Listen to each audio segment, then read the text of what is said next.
नमस्कार दोस्तों। ITI second year electrician trade के जो एमसीक्यू सीरीज चला रहे हैं उसमें आज का वीडियो नंबर 26 है। पीछे 25 वीडियो कंप्लीट हो चुका है जिसका प्लेलिस्ट भी बन गया है, जाकर आप प्लेलिस्ट से देख सकते हैं। तो आइए 26वें वीडियो के पहले क्वेश्चन की तरफ। है कि यदि आईएसआई के अनुसार घोषित वोल्टेज 240 वोल्ट है तो न्यूनतम अनुमत एकल चरण कार्यशील वोल्टेज क्या होगा। तो देखिए, जो आईएसआई होता है ना, इंडियन स्टैंडर्ड इंस्टीट्यूट, तो इसके तहत जो वोल्टेज निर्धारित की गई है सिंगल फेज के लिए कि प्लस माइनस 5% हो सकता है। मतलब जो वोल्टेज होता है, जितना वोल्टेज निर्धारित की गई होती है उसमें प्लस माइनस 5%, मतलब 5% वोल्टेज वृद्धि भी हो सकती है और 5% वोल्टेज में कमी भी हो सकती है। और जो फ्रीक्वेंसी होती है उसमें प्लस माइनस 3% फिक्स की गई होती है। मतलब फ्रीक्वेंसी 50 आपके घरों में आती है तो 3% ज्यादा भी आ सकता है और 3% कम भी आ सकता है। इससे ज्यादा अगर हुआ, इससे कम बेसी अगर अलग हुआ तब आप कंप्लेन कर सकते हैं। तो 5% कम बेसी आपके घरों में सप्लाई आ सकती है। तो वही दिया है कि 240 वोल्ट है और इसमें न्यूनतम वोल्टेज कितना हो सकता है, तो 5% इसका हम लोग निकाल देंगे। 5% जब निकालेंगे तो कितना आएगा, 12 आ रहा है इसका। आप हल कर लीजिए, 120 या एक और जीरो है तो 12 वोल्ट। 12 वोल्ट आ रहा है, 5%, 5% 12, तो 240 में 12 जोड़ देंगे तो 52 भी हो सकता है, 252 वोल्ट भी घर पर आ सकता है। अथवा 12 घटा देंगे तो 228 वोल्ट भी आ सकता है। तो इसका जवाब 228 वोल्ट इसलिए क्योंकि न्यूनतम एकल पूछा है, न्यूनतम अनुमत एकल पूछा है, तो इसलिए B option is right answer, 228 volt. अब मैक्सिमम पूछता तब 252 मार देते। अब फ्रीक्वेंसी में प्लस माइनस 3% कम बेसी हो सकता है, अब वोल्टेज में 5% कम बेसी हो सकता है। अगला क्वेश्चन क्या है कि किस शब्द से तात्पर्य है कि किसी पदार्थ का द्रव्यमान इलेक्ट्रोलाइट से 1 कूलाम विद्युत द्वारा मुक्त हो सकता है।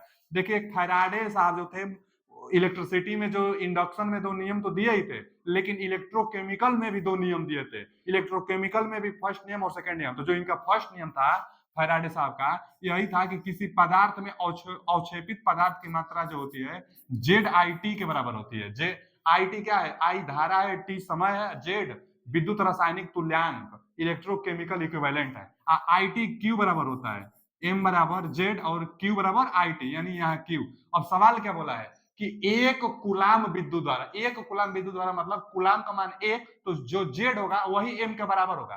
एम अवक्षेपित पदार्थ की मात्रा है। यहाँ दिया है कि क्यू का मान 1 कूलाम, तो 1 रख देंगे तो जो एम होगा वही जेड के बराबर होगा। जेड क्या है, यही है इलेक्ट्रोकेमिकल इक्विवेलेंट। अब क्या पूछ रहा है कि किस शब्द से तात्पर्य है कि किसी पदार्थ का द्रव्यमान, देखिए किसी पदार्थ का द्रव्यमान 1 कूलाम द्वारा मुक्त होता है, तो किससे है, इलेक्ट्रोकेमिकल इक्विवेलेंट से, यानी D option is right answer. 1 coulomb रख देंगे तो एम जेड के बराबर, यानी इलेक्ट्रोकेमिकल इक्विवेलेंट विद्युत रासायनिक तुल्यांक के बराबर होता है द्रव्यमान। अगला क्वेश्चन क्या है कि संक्षिप्त नाम यूपीएस का, देखिए यूपीएस का, तो जो यूपीएस और इन्वर्टर, यही अध्याय चल रहा है, आज से एक नया अध्याय चल रहा है, यूपीएस और इन्वर्टर। तो जो इन्वर्टर होता है यह भी डीसी को एसी में कन्वर्ट करता है, जो यूपीएस होता है यह भी डीसी को एसी में कन्वर्ट करता है। दोनों डीसी को एसी में कन्वर्ट करते हैं, लेकिन दोनों में अंतर यही होता है कि जो यूपीएस होता है इसका फुल फॉर्म होता है अनइंटरप्टेड पावर सप्लाई। मतलब पावर सप्लाई को बिना अनइंटरप्ट किए हुए, मतलब बिना बाधित के आपको कंटिन्यू सप्लाई देता रहता है। जबकि जो इन्वर्टर होता है कुछ समय के लिए बाधा उत्पन्न करता है, कुछ समय के लिए बाधा उत्पन्न करता है, उसके बाद सप्लाई देता है आपको। तो अनइंटरप्टेड पावर सप्लाई यूपीएस का फुल फॉर्म होता है। जैसे इसका उपयोग कहां किया जाता है, जहां कंटिन्यूअस आपको सप्लाई चाहिए, अचानक बंद ना हो जाए। जैसे आप कंप्यूटर सिस्टम पर काम कर रहे हैं और बिजली सप्लाई जब कट जाती है तो कंप्यूटर अचानक बंद हो जाएगी, तो जितना आप डाटा बनाए रहेंगे, जितना डाटा स्टोर हुआ रहेगा, सब समाप्त हो सकता है। तो इसलिए वहां पर यूपीएस लगाई जाती है कि अगर सप्लाई कट भी हो जाए तो यूपीएस कुछ समय के लिए सप्लाई कंटिन्यू देती रहे, जिससे हम सचेत होकर अपना डाटा सेव कर लेंगे। तो यूपीएस का जहां कंटिन्यूअस डाटा चाहिए, आपको कंटिन्यूअस सप्लाई चाहिए वहां, तो इसका फुल फॉर्म वही होता है अनइंटरप्टेड पावर सप्लाई। मैंने पावर सप्लाई में बाधा नहीं डालता है। तो देखिए अनइंटरप्टेड पावर सप्लाई, यानी D option is right answer, UPS का फुल फॉर्म होता है। अगला क्वेश्चन क्या है कि आवृत्ति कन्वर्टर कौन सा है। तो हम साइक्लो कन्वर्टर, पिछले वीडियो में हम बताए थे, जो साइक्लो कन्वर्टर होता है फ्रीक्वेंसी में कम बेसी कर सकता है। जो ट्रांसफार्मर होता है फ्रीक्वेंसी नहीं चेंज करता है। मतलब साइक्लो कन्वर्टर एक ऐसा कन्वर्टर है जो फ्रीक्वेंसी को भी वेरिएबल कर सकता है। तो इसका C option is right answer, cycloconverter frequency को चेंज करता है। अगला क्वेश्चन कि पीडब्ल्यूएम का फुल फॉर्म क्या है। पीडब्ल्यूएम का, तो इसका होता है ना पल्स विड्थ मॉड्यूलेशन। विड्थ मतलब जो चौड़ाई होती है ना, उसकी लेंथ, उसको कहता है जो वेव बनती है। तो पल्स विड्थ मॉड्यूलेशन, तो देख ध्यान दीजिएगा, B option is right answer, pulse width modulation. अगला क्वेश्चन क्या है कि ऑफलाइन यूपीएस पर, ऑनलाइन यूपीएस का क्या फायदा है?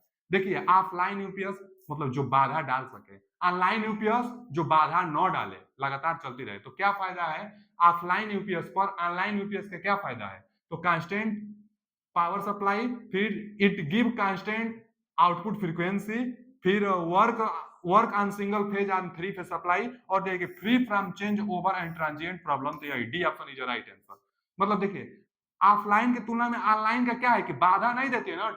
ट्रांजिशन मतलब यही होता है, ट्रांजिशन मतलब कि जो आपको जो कमियां है, जो कुछ हानि होने लगती है, तो हानि होने नहीं देता है ऑनलाइन ट्रांजिशन जो भी होता है। तो ऑनलाइन जो ट्रांजिशन प्रॉब्लम होती है ऑनलाइन यूपीएस में नहीं आती है। और free from change over, change over का मतलब क्या दिया है कि परिवर्तन, परिवर्तन से अभी हम बताए ना यूपीएस का काम क्या है कि जो सप्लाई आएगी अनइंटरप्टेड, मतलब बाधा नहीं उत्पन्न कराती है। तो वही फ्री फ्रॉम चेंज ओवर, परिवर्तन और ट्रांजिशन से ये फ्री फ्रॉम होता है। अगला क्वेश्चन क्या है कि निरंतर आउटपुट वोल्टेज का उत्पादन करने के लिए, देखिए निरंतर आउटपुट वोल्टेज का उत्पादन करने के लिए ऑटोमेटिक वोल्टेज स्टेबलाइजर में किस इलेक्ट्रॉनिक सर्किट का प्रयोग किया जाता है? तो फीडबैक सर्किट का। जो इलेक्ट्रॉनिक किट होता है ना उसमें, तो उसमें एक फीडबैक सर्किट लगी रहती है जो कि कांस्टेंट वोल्टेज आपको देती है ऑटोमेटिक वोल्टेज स्टेबलाइजर में। तो वही पूछ रहा है कि निरंतर आउटपुट देने के लिए, निरंतर लगातार आउटपुट वोल्टेज का उत्पादन करने के लिए किसका प्रयोग होता है? तो एक फीडबैक सर्किट होती है इसी का। अभी आगे और आएगा एक क्वेश्चन। तो देखिए फीडबैक सर्किट का काम क्या है? निरंतर आउटपुट वोल्टेज का उत्पादन करना, निरंतर लगातार वोल्टेज का उत्पादन करना फीडबैक सर्किट का काम है।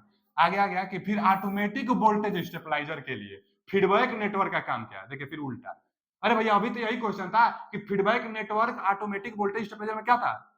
मतलब देखिए अभी इसके पहले वाला क्वेश्चन क्या था कि आउटपुट वोल्टेज का उत्पादन करने के लिए ऑटोमेटिक वोल्टेज स्टेबलाइजर में किस इलेक्ट्रॉनिक सर्किट का प्रयोग करते हैं? एक इलेक्ट्रॉनिक सर्किट लगता है जिसमें फीडबैक होता है, फीडबैक सर्किट। तो यही अब यहाँ क्या पूछ दिया है कि फीडबैक किस लिए प्रयोग होता है ऑटोमेटिक वोल्टेज में? तो वोल्टेज के लिए, वोल्टेज डिवाइडर नेटवर्क के लिए, कंटिन्यूअस वोल्टेज देने के लिए। तो वोल्टेज वाला option B option is right answer. अगला, चरणबद्ध वोल्टेज स्टेबलाइजर में, चरणबद्ध मतलब जो जिसमें रेगुलेट हो, क्रमवार हो, स्टेप किया जा सके। तो चरणबद्ध, चरणबद्ध वोल्टेज स्टेबलाइजर में कौन सा विद्युत उपकरण वोल्टेज को सक्रिय कर रहा है? तो यहाँ ऑटो ट्रांसफार्मर होना चाहिए, क्योंकि जो ऑटो ट्रांसफार्मर होती है ना उसमें चरणबद्ध हम लोग करने की व्यवस्था होती है, मतलब स्टेप्ड की गई होती है। देखिए सवाल में ना, actuating the voltage stepped voltage stabiliser, stepped. तो जो ऑटो ट्रांसफार्मर होता है, जो बाइंडिंग एक ही बाइंडिंग होती है, तो उसमें स्टेप्ड निकाली गई होती है जो रेगुलेट करने के लिए, वोल्टेज को रेगुलेट अपने आवश्यकता अनुसार लेने के लिए। तो चरणबद्ध वोल्टेज स्टेबलाइजर में कौन सी विद्युत उपकरण वोल्टेज सक्रिय कर रहा है? तो ऑटो ट्रांसफार्मर होना चाहिए। यहाँ पर ऑटो ट्रांसफार्मर और A option is right answer. Output transformer दे दिया है ना, इसलिए ये नहीं होगा। और ये ओवर रिले और रिले तो होगा नहीं। स्टेप वोल्टेज के लिए बात कर रहे हैं तो ऑटो ट्रांसफार्मर होना चाहिए वहां पे। अगला क्वेश्चन, एक डिस्चार्ज सेल के आंतरिक प्रतिरोध में क्या प्रभाव होता है? तो जो सेल होती है, सेल बैटरी डिस्चार्ज हो जाएगी तो आपको सप्लाई नहीं देती है, तो इसका मतलब है ना कि रेजिस्टेंस ज्यादा हो गया। तो वही कि डिस्चार्ज सेल के आंतरिक प्रतिरोध पर क्या प्रभाव पड़ता है? तो आंतरिक प्रतिरोध बढ़ जाता है। A option is right answer. Discharge cell में आंतरिक प्रतिरोध बढ़ जाता है। अगला क्वेश्चन क्या है कि देखिए अगला क्वेश्चन है कि वोल्टेज और एम्पियर घंटे, यहाँ एम्पियर और घंटा रहते हैं, वोल्टेज और एम्पियर घंटे की गणना करें, वोल्टेज और एएच की गणना करें, एम्पियर आवर, वोल्टेज और एम्पियर आवर की गणना करें यदि समांतर में जुड़े 4 सेल 1.5 वोल्ट और 8 एम्पियर आवर के रूप में दी गई है। देखिए समांतर में 4 सेल है, मान लीजिए चलिए यहां पर भी एक सेल है, एक यहां पर सेल है, एक यहां पर सेल है और एक यहां पर सेल है। देखिए समांतर में हम चारों सेल को जोड़ दिए समांतर में, और वोल्टेज और एम्पियर घंटे की गणना करें। अच्छा कितना का वोल्ट है? 4 सेल जुड़े हैं, कितना कितना?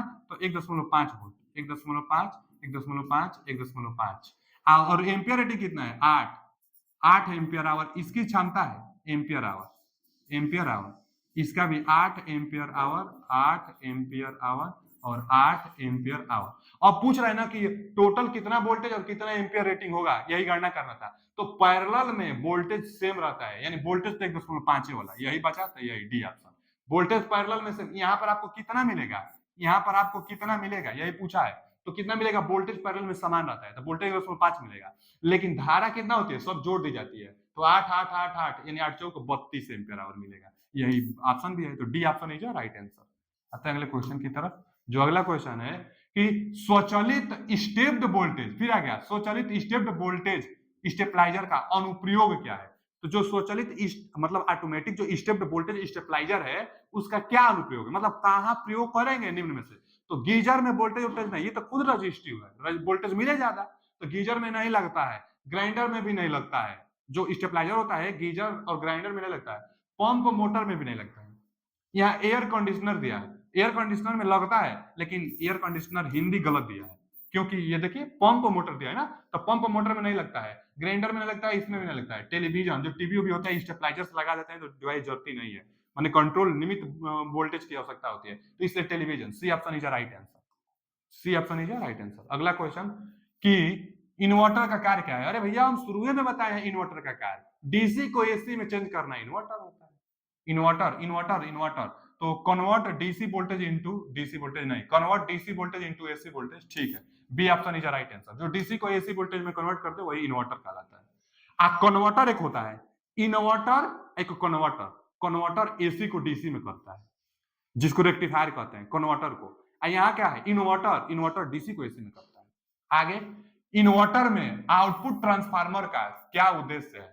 भैया इन्वर्टर में आउटपुट ट्रांसफार्मर जो होता है वोल्टेज को बढ़ाता है, क्योंकि बैटरी से निकलने वाली 12 वोल्ट, बैटरी जो 12 वोल्ट की होती है, 12 वोल्ट की सप्लाई इलेक्ट्रॉनिक सर्किट के होते हुए एसी में कन्वर्ट होते हुए, इन्वर्टर की और रेक्टिफायर की सहायता से वो कन्वर्ट होते हुए, मतलब एसी में कन्वर्ट होते हुए जाएगी जब एक ऑटो ट्रांसफार्मर के पास, तो वो वोल्टेज बढ़ा कर दे देती है आपको। तो क्या करता है वोल्टेज बढ़ाता है। इन्वर्टर, इन्वर्टर जो होता है ना डीसी को एसी में इन्वर्टर चेंज करता है, तो उसमें एक ट्रांसफार्मर जो लगे होते हैं वोल्टेज को बढ़ा कर आपको देता है, एसी वोल्टेज को, क्योंकि 12 ही वोल्ट में कन्वर्ट होकर एसी में आई है इसके पास और इसको बढ़ा कर देना है, तो वोल्टेज बढ़ाता है। तो इसलिए स्टेप अप एसी एम्पलीफायर होता है, step up AC from amplifier, माने एसी को क्या करता है एम्पलीफाई करता है इन्वर्टर। आगे स्वचालित वोल्टेज स्टेबलाइजर, फिर ऑटोमेटिक वोल्टेज स्टेबलाइजर में किस प्रकार के आउटपुट ट्रांसफार्मर का प्रयोग किया जाता है। Auto transformer. भैया स्टेबलाइजर जो ऑटोमेटिक वोल्टेज स्टेबलाइजर होता है उसमें ऑटो ट्रांसफार्मर होता है। पीछे एकदम सेम यही क्वेश्चन आया था जिसमें हम बनवाए थे कि ऑटो ट्रांसफार्मर होना चाहिए, वही क्वेश्चन है, ऑटो ट्रांसफार्मर होना चाहिए।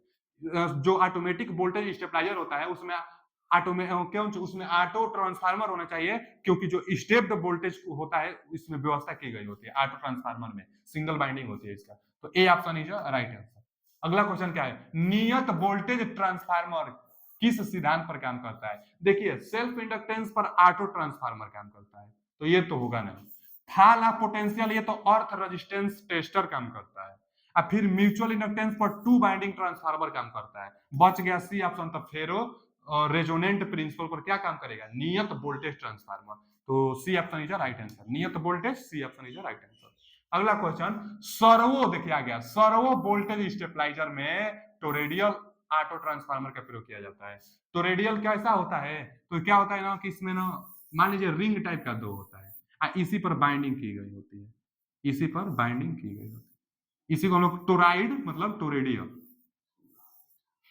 यहाँ से निकल गया है दो बाइंडिंग, तो यही टोराइड है, टोरेडियल है, तो यह ट्रांसफार्मर की बात व्यवहार करेगी, तो यह सर्वो वोल्टेज स्टेबलाइजर में तो टोरेडियल ऑटो ट्रांसफार्मर, यानी C option is right answer. हम ध्यान दीजिएगा C option is right answer, जो हाई वोल्टेज और हाई पावर रेटिंग में प्रयोग की जाती है। आगे अब ये देखिए, ये तो मैनुअली यहाँ से हम लोग ना ये स्विच लगा है ना, देखिए यहाँ पर स्विच लगा है और पॉइंटर दिया 1 पॉइंट 2 और 3 हम लोग मैनुअली कर देंगे, तो ये मैनुअली वोल्टेज स्टेबलाइजर है ना, तो कहा है manually stepped voltage stabiliser, C option is right answer. Manually voltage देखिए स्विच लगा है भाई, मैनुअली, एक ऑटोमेटिक आता है एक मैनुअली आता है, तो ये मैनुअली वाला है, हटने के लिए व्यवस्था दी गई होती है 1 2 3 नंबर, तो क्या मैनुअल स्टेप्ड वोल्टेज स्टेबलाइजर। आते हैं अगले क्वेश्चन की तरफ। अच्छा आज के लिए इतना ही है, मिलते हैं अगले वीडियो में, अभी के लिए इतना ही। जो भी डाउट हो कमेंट बॉक्स में पूछिए, उसका हम रिप्लाई करेंगे। थैंक यू, धन्यवाद।